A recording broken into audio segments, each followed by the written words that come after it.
Knowledge Park, the creative school for quality and innovative education. अब admission होगा सिर्फ ₹1 में। आज ही visit. Vijay Hospital Center for Cardio and Diabetic 24/7 emergency services available. Opposite Kamla Restaurant near Bus Stand, Baswakanya.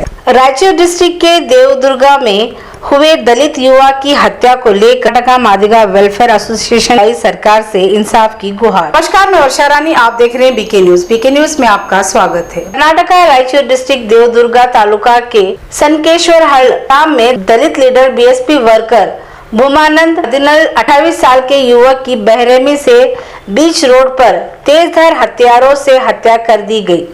इस हत्याकांड को लेकर 5 अगस्त 2026 को बीदर जज मिनिस्टर ईश्वर खंडे के ऑफिस को कर्नाटका मादिगा वेलफेयर एसोसिएशन और से हत्याकांड मामले की सही से जांच करवाने और आरोपियों को कड़ी से कड़ी सजा देने की मांग करते हुए मेमोरेंडम दिया और साथ ही के परिवार को 50 लाख और परिवार के सदस्यों को गवर्नमेंट जॉब देने की कर्नाटका मादिगा वेलफेयर एसोसिएशन की ओर से स्वामीदास कंपनूर ने की मांग।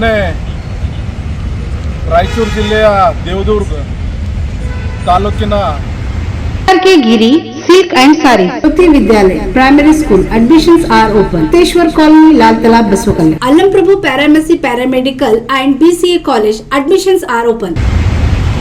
ಒಂದು ಗ್ರಾಮದಲ್ಲಿ ನಮ್ಮ ದಲಿತ ಮಾದಿಗ ಮುಖಂಡನನ್ನ ಬರ್ಬರವಾಗಿ ಏನು ಹತ್ಯೆಗೀಡಾಗ್ಯದ, ಅದು ನಮ್ಮ ರಾಜ್ಯದ ಮುಖ್ಯಮಂತ್ರಿಗಳು ಮತ್ತು ಜನಪ್ರಿಯ ಮಂತ್ರಿಗಳಾದಂಥ ಪ್ರಿಯಾಂಕಾ ಖರ್ಗೆ ಅವರು, ಯಾಕಂದ್ರೆ ಇವತ್ತು ನಮ್ಮ ಭಾಗದ ಒಂದು ಗೃಹ ಮಂತ್ರಿಗಳಾಗಿದ್ದಾರೆ ಅವರು. ಇದರಲ್ಲಿ ಈ ಘಟನೆ ವಿಶೇಷವಾಗಿ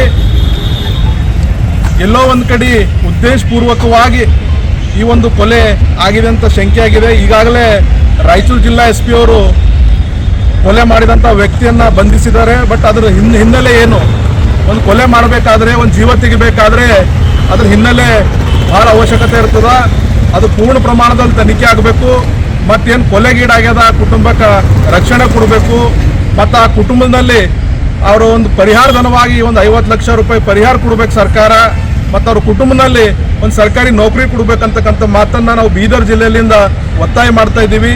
ಯಾಕಂದರೆ ಇವತ್ತು ಕಿಡಿಗೇಡಿಗಳಿಗೆ ಕೊಲೆ ಮಾಡೋದು ಸರ್ವೇ ಸಾಮಾನ್ಯ ಆಗ್ಯದ. ಅದಕ್ಕೆ ದಯವಿಟ್ಟು ಏನಂದ್ರೆ ನಮ್ಮ ಪೊಲೀಸ್ ಆಡಳಿತ ಮತ್ತು ರಾಜ್ಯ ಪೊಲೀಸ್ ನಿರ್ದೇಶಕರು ಎಲ್ಲರೂ ಕೂಡ ಈ ವಿಚಾರವನ್ನು ಗಂಭೀರವಾಗಿ ಪರಿಗಣಿಸಬೇಕು. ಒಂದು ವೇಳೆ ತಪ್ಪಿತಸ್ಥರಿಗೆ ಹಿಡಲಿಲ್ಲ, ಬರೀ ಒಬ್ರಿಗೆ ಹಿಡಿದು ನಾವು ಅರೆಸ್ಟ್ ಮಾಡಿದೀವಿ ಅಂದ್ರೆ ಆಗಲ್ಲ. ಅದ್ರ ಹಿನ್ನೆಲೆ ಕೂಡ ತನಿಖೆ ಆಗ್ಬೇಕಂತಕ್ಕಂಥ ಮಾತನ್ನು ಹೇಳ್ತೀವಿ. ಒಂದು ವೇಳೆ ತನಿಖೆಗೆ ವಿಳಂಬ ಆದರೆ ಬೀದರ್ ಜಿಲ್ಲಾ ಬಂದ್ ಮಾಡಿ ಹೋರಾಟ ಮಾಡ್ತೀವಿ ಅಂತಕ್ಕಂಥ ಮಾತನ್ನು ಈ ಮೂಲಕ ನಾವು ಹೇಳಕ್ಕೆ ಇಷ್ಟಪಡ್ತೀವಿ. ಧನ್ಯವಾದ. ಜೈ ಭೀಮ್.